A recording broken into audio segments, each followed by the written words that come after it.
मालिक का नाम सुखों की खान है, अनमोल है। जीव सच्चे दिल से मालिक का नाम जपे तो उसकी अंतःकरण की मैल धुल जाती है और मालिक का नूरी स्वरूप दिलो दिमाग में अंदर बाहर प्रकट हो जाया करता है। सुमरन में यह शक्ति है कि वो पापी से पापी इंसान को भक्त बना सकता है। सुमरन ऐसी शक्ति रखता है जिसके जाप से काम, वासना, क्रोध, लोभ, मोह, अहंकार, मनमाया सब नीचे जा सकते हैं, खत्म हो सकते हैं। पर सिमरन का जाप करे तब ना आदमी को अहंकार, ईगो बहुत चढ़ जाती है और जब खुद ही सिर चढ़ जाती है तो कोई भी चीज भाती नहीं। वो अपने मन मते चलता है, मन के कहे करता है, जो मन कहे वो ही करता है। पर संत पीर फकीर इससे उल्ट कहते हैं, गुरु कहे करो तुम सोई, मन के कहे चलो ना कोई। यह भव में गोते खिलवावे, ये गुरु से बेमुख करवावे। मन के कहे ना चलो। मन का तो काम है भवसागर में चक्कर लगवाना। ये गुमराह करता है, मालिक से दूर करता है और गपशप में, चुगली, निंदा में, बुराई में, दुनियादारी में खुश रहता है। यहां अल्लाह वाहिगुरु मालिक का नाम हो, वहां इसको बैठना मुश्किल लगता है। भक्ति इबादत करनी मुश्किल है और काम धंधे में मन लगा रहता है। तो इसकी रमज को पहचानो। बेपरवाह जी ने फरमाया इसका काम है जीवों को गुमराह करना, गलत तरफ लेके जाता है, बुरे ख्याल देता है। सो मन से लड़ने का एकमात्र उपाय सुमरन है। कभी भी सुन लो, किसी भी युग की बात कर लो, मन तब तक काबू नहीं होता जब हरि रस को पिया नहीं जाता।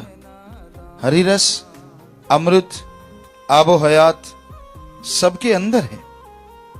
जब तक आप उसका पान नहीं करते, जब तक आप हरि रस, अमृत, आबो हयात को अंदर से प्रकट नहीं कर लेते, तब तक आप मालिक की कृपा से दूर ही रहेंगे, क्योंकि आपका मन आप पे हावी रहेगा।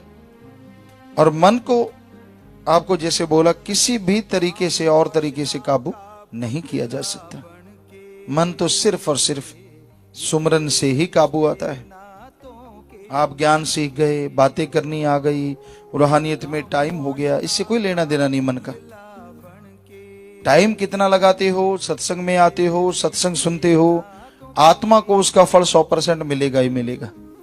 लेकिन जीते जी मन को जीतना कोई खाला जी का बाड़ा नहीं है, आसान काम नहीं है। शेर जगाना, जैसे शेर को जगाते हैं, पता नहीं आप लोगों ने देखा नहीं देखा, हमने देखा। बहुत पहले एक बच्चा हुआ करता था, उसको बहुत छोटा था, बीमार था या कैसे पता नहीं, या कोई कुत्ते वगैरह भेड़िए उसके पीछे पड़े तो सत्संगी ने बचाया होगा या पता नहीं, हमें ख्याल में। तो वो यहाँ आश्रम में ले आए थे तो छोड़ गए थे। वो छोटा सा था, कुछ देर रहा बाद में मालिक के पास, तो कुछ देर यहाँ रहा, काफी बड़ा हो गया था। तो उसको अगर सोए हुए को उठा देते थे तो वो सीधा छलांग मारता था, जैसे गला पकड़ लूंगा।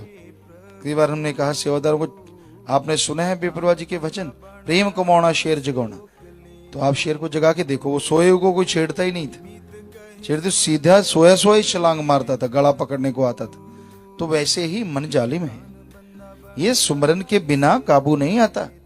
बल्कि जितना ज्यादा ज्ञान गोष्ठ में फंसता है थोथा ज्ञान, जब अंदर सुमन तो करना नहीं, ऊपर की बातचीत बहुत ज्यादा, तो थोथे ज्ञान से ये काबू आने वाला नहीं है किसी भी तरीके से। इसका तो काम ही लोगों का बेड़ा गर्क करना है। इससे लड़ने का तो एकमात्र उपाय सेवा करो, सुमरन करो और दृढ़ यकीन रखो। बस 3 बातें अगर आपके पास हैं, मन बिल्कुल ना रुके लेकिन काबू में रहता है। बिल्कुल रुकना तो हरि रस के अलावा संभव ही नहीं है। जब तक अंतःकरण की सफाई नहीं होती, वो हरि रस, वो अमृत, वो आबो हयात जो अंदर बरस रहा है उसको आप चख नहीं पाते, तब तक ये काबू 100% नहीं आता। हाँ, दृढ़ यकीन है, बचनों पे रहते हैं, सेवा और सुमन थोड़ा थोड़ा करते रहते हैं, तो ये काबू में रहता है। काबू में रखना ही बहुत बड़ी बात है। तो आप मन को काबू रख सकते हैं अगर आप सुमरन करें, भक्ति इबादत करें, और किसी भी तरीके से मन काबू नहीं आता तो यही बेपरवाह जी ने फरमाया, नाम लेने पे कोई लगते ना दाम जी, धर्म जात कोई छूटे ना काम जी, नाम दयाले भाई कहें शास्त्र नाम जी। कि नाम जपने में कोई पैसा नहीं लगता, कोई धर्म नहीं छोड़ना, काम धंधा नहीं छोड़ना, परिवार नहीं छोड़ना, कोई अलग कहीं जाना नहीं। आप घर परिवार में रहते हुए मालिक का नाम ले सकते हैं, मालिक की प्राप्ति कर सकते हैं। पर यह संभव है अगर आप सच्चे दिल से, सच्ची भावना से मालिक का नाम जपें तो, और कोई तरीके से नहीं। तो भाई लगातार सुमरण करते रहो। ये मत सोचो कि आप कल करेंगे, परसों करेंगे। ये तो मन के दांव हैं जो दांव पे दांव चलाता जाता है कि मैं तो करूंगा ही करूंगा सुमरन, मालिक जाने उसका काम जाने। आधा घंटा कम से कम सुबह शाम, ऐसे आधा घंटा शाम को, आधा घंटा सुबह मालिक की याद में लगाया करो। फिर इस घोर कलयुग में खुशियां हासिल हो सकती हैं। ऐसे ऐसे सेवादार देखे बड़ा खुशी से आया करते, आना, सेवा करना। हमने कभी अल्फ से वे नहीं कहा, अपने आप ही मन के हत्थे चढ़े, अपने आप ही दूर हो गए। चलो सुबह का बुला शाम को घर आता है, मालिक उन्हें भी माला माल करता है, कोई कमी नहीं छोड़ता। पर ये देखने में आता है चंद लोग ऐसे होते हैं जो मन के गुलाम हो जाते हैं, क्योंकि उनके मनपसंद बात नहीं होती। और संत फकीर जैसे जैसे युग बदलता है वैसे वैसे अपनी वाणी, अपना तौर तरीका बदलते चले जाते हैं। वो एक जैसा तौर तरीका नहीं रखते, समय के अनुसार उनका हर चीज बदलती है। और वो किसी से राय नहीं लेते कि मैं बदलूं कि ना बदलूं। जैसा उनका मौला सतगुरु अल्लाह वाहिगुरु कहता है, वो वैसा ही समय के अनुसार वो चीज में परिवर्तन करते चले जाते हैं। कईयों को ये पसंद नहीं आता, तब तो ऐसा नहीं था, अब ऐसा है, पहले ये था, अब वो नहीं। तो भाई पहले तो बात कुछ और थी, सतगुरु के वचन दिन दुगनी रात चौगनी, आज बात कुछ और है। तो ये तो इंसान की आंखों पे पर्दा है मन का, या उसके झूठे अज्ञान का। वो अज्ञानी होता है, उसको लगता है कि मैं बड़ा ज्ञानवान हूं, वो सब झूठ।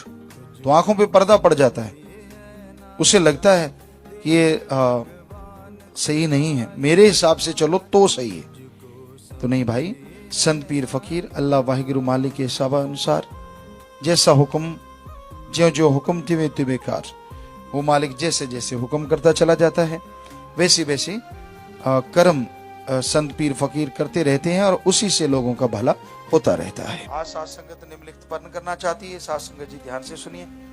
व्यवहार के सच्चे बनेंगे तो ये हाथ खड़ा करके अगर आप जो चाहते हैं पर्ण करना तो आप पर्ण कर सकते हैं जी। जोर से नारा लगाएं, हाथ नीचे कर लें। मालिक कई गुना बढ़ के झोलियां भरे, खुशियां दे, और रहमो करम से लवरेज करें, नई खुशियां आपके घरों में प्रवेश करें।